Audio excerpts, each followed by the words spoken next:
If you enjoy emotional stories about love, betrayal, and painful consequences, subscribe to the channel. Some mistakes don't ruin your life in a single moment.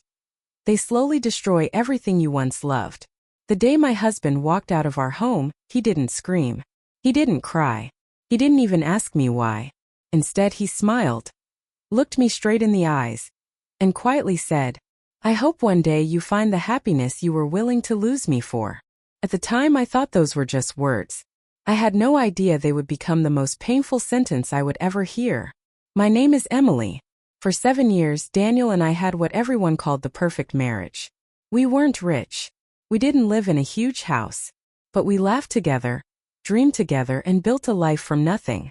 Daniel was kind, patient, the type of man who always remembered my favorite coffee, always kissed my forehead before leaving for work, and never forgot our anniversary. Looking back, I don't know when I stopped appreciating him. Maybe it happened slowly. Work became stressful. Life became repetitive. Our conversations became shorter. Our dinners became quieter. I convinced myself that our marriage had lost its spark. Then I met Ryan. He was charming, confident. He complimented everything Daniel had stopped noticing. Or at least, that's what I believed. Ryan made me feel exciting again, young again, important again. At first it was harmless. Coffee after work, late-night conversations, secret messages. Then one evening, everything changed. I crossed a line I promised I never would. After that, lying became easier than telling the truth. Every business trip, every girls' night, every overtime meeting was another lie hiding an even bigger one. And somehow, Daniel never questioned me. That almost made it worse. He trusted me completely. Sometimes I would come home after spending hours with another man, and Daniel would already have dinner waiting. He would smile, ask if I was tired, and tell me he missed me.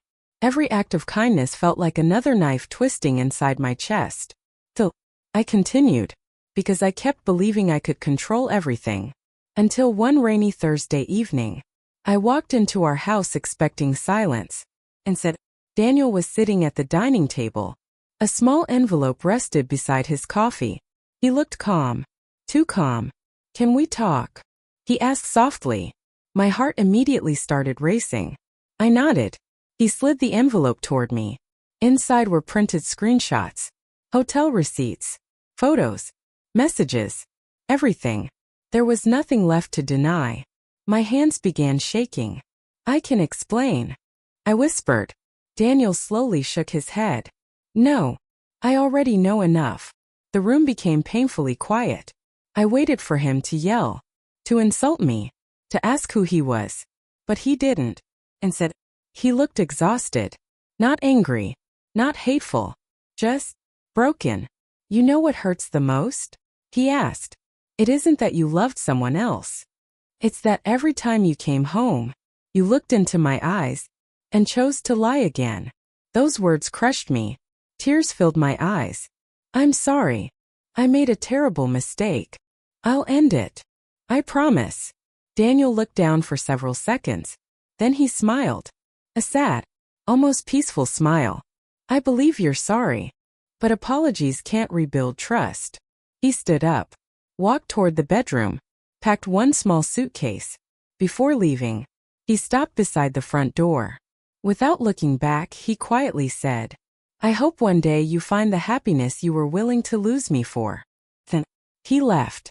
The sound of the closing door echoed through the empty house. That night, I cried harder than I ever had before. The next morning I called him. No answer. Again. No answer. For days. Nothing. Ryan tried calling me too. But suddenly, everything about him felt empty. The excitement disappeared. The illusion was gone. I realized I hadn't fallen in love. I had simply chased attention and destroyed the one person who truly loved me. 3 weeks later, divorce papers arrived. No insults, no accusations, just signatures waiting for mine. I drove to Daniel's apartment. When he opened the door, he looked different, healthier, calmer. There was sadness in his eyes, but also peace. I begged him, "I'll do anything. Marriage counseling. A fresh start. I'll spend the rest of my life making this right. He listened quietly, then asked one question. If I had done this to you, would you ever trust me again? I opened my mouth, but no words came out, because deep down, I already knew the answer. No. He nodded gently. That's why this has to end. Tears streamed down my face. I still love you. He smiled sadly. I know. I still love the woman I married. But she's gone. Those words broke something inside me forever. Months passed. The divorce became final.